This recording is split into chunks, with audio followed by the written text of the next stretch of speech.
Good morning to a brand new day. Time to learn and games to play. Learning things is so much fun. Learning is good for everyone.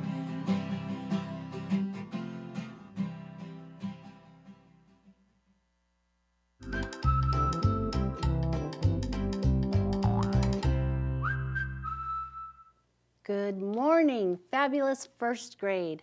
Welcome back to our PBS classroom. I'm Mrs. Hammock, and I'm here to help you practice and learn all the skills you need to be an excellent reader and writer.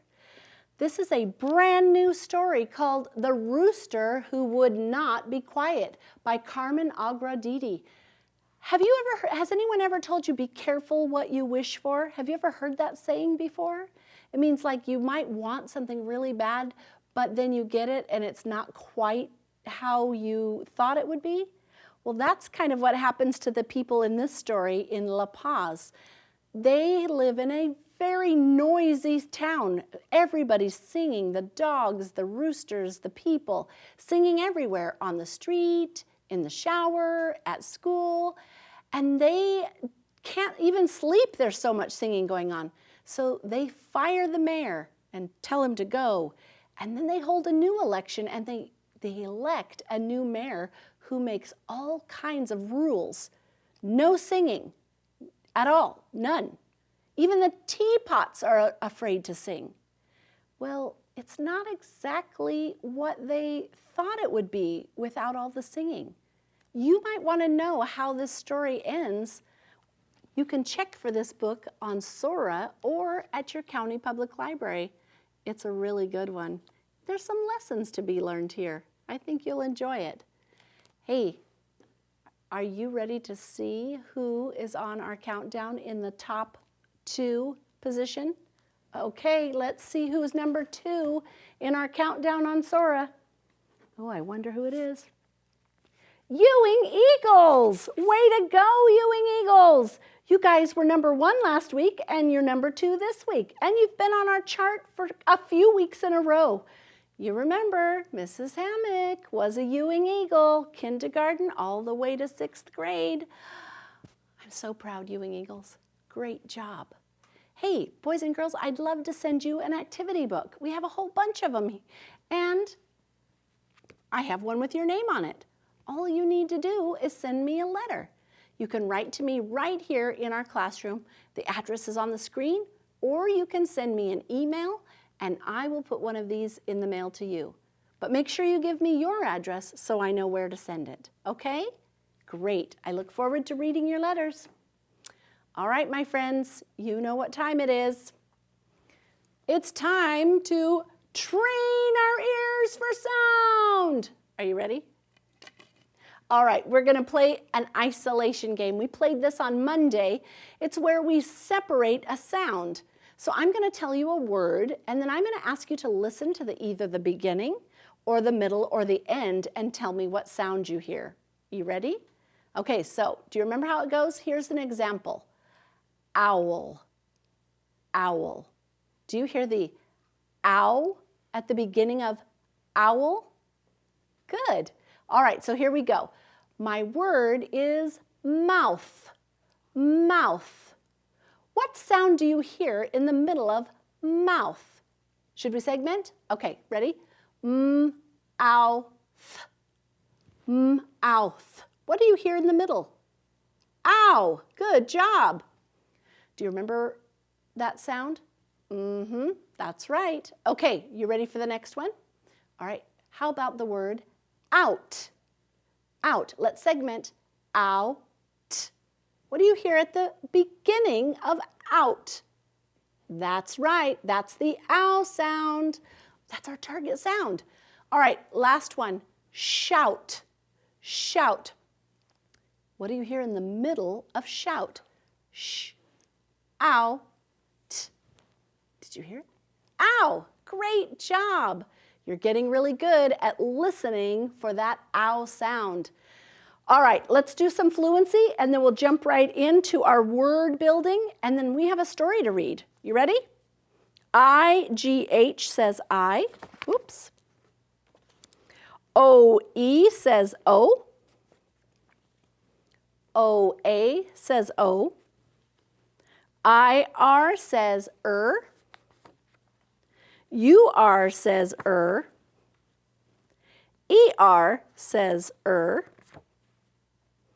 A-R says R. O-R says or. O-A-R says or, and O-R-E also says or. Good job. All right, here we have our cow card. O-W says ow. O-U says ow. All right, today I want you to help me build the word down. Down. Now, I gave you a hint because I already put the spelling pattern we're going to use for down right here. O-W is going to be our spelling pattern. So let's build the word down. All right, we need, dow. What's at the end? Oh, I don't know why that H is there. That doesn't go there. Okay, good. Down. Down. Good job. What if I want to make down say town? What would I do then? Right, I'm going to substitute the D for the T. Now I have town. What if I want it to say frown? What would I do then? Right, I forgot to put my blend out here, but that's okay, no worries. What would we do? Right, we're going to build it with an F-R, says frown. Frown. Great job. All right, we have some more words to build, but let's get right to our story because I don't want to run out of time. All right, this story is called Sounds Around Us. Did you hear it? I did too. Sounds around us. Okay, here we go. Look up, look down, look all around. Nothing can stop you from finding sounds. Let's get an early start. Listen to those morning sounds. A clock can make a sound to wake you up. Oh, what a loud sound.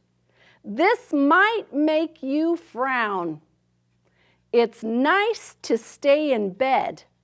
When you board a bus to school, it can make a sound. That sound is the big wheels rolling through town.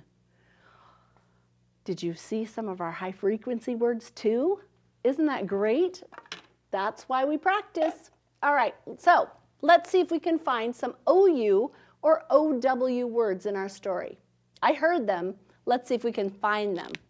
We know that right away we saw sounds and around. Good job. How about this word?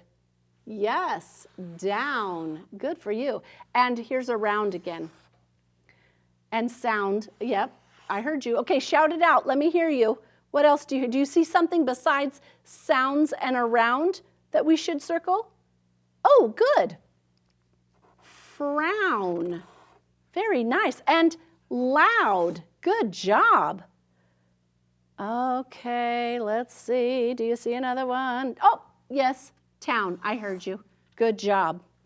Great reading. Did you see our, oh, where is it? Oh, yes, this one. Okay, good. I'm glad you saw that. Good eyes. All right, did you see our high frequency word O in the story? I did too. And there's some others too, aren't there? Do you think?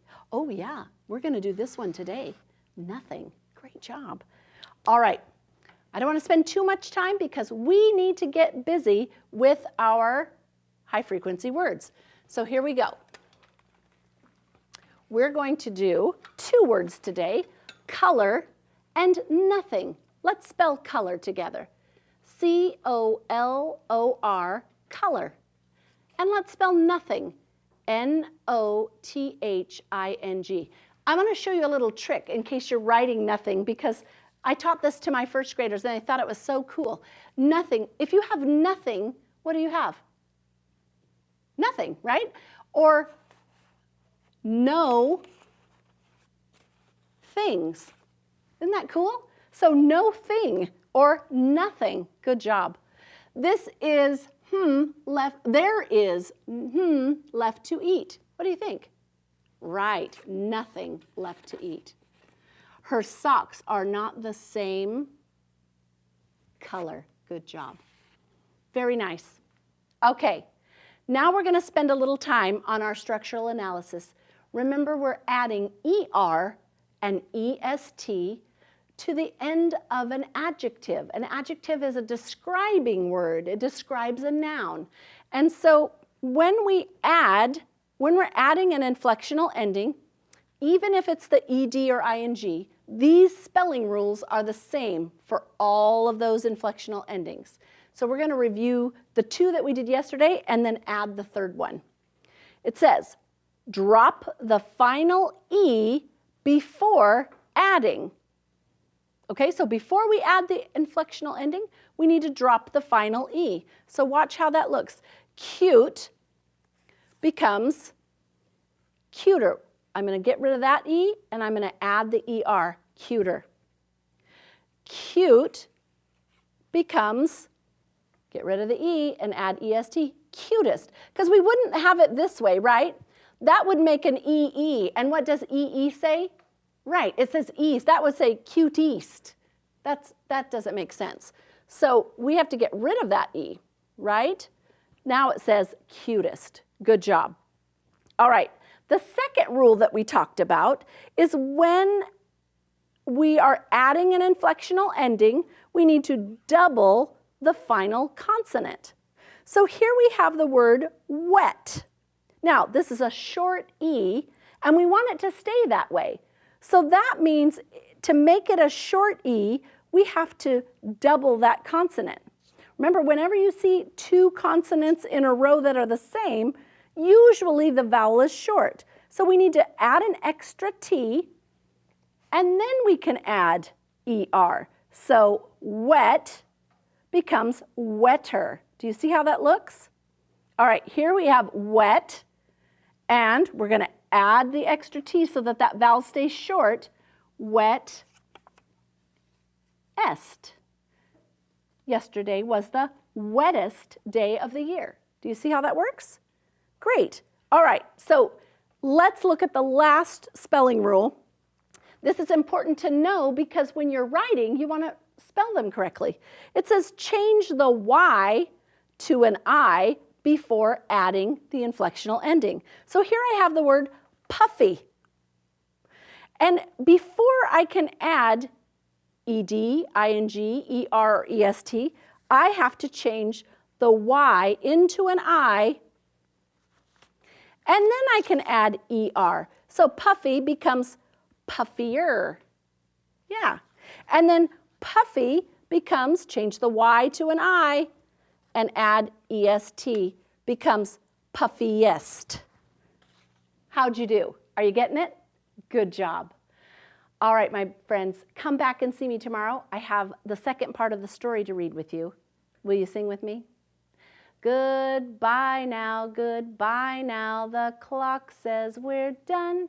I'll see you tomorrow. Goodbye, everyone. Bye-bye.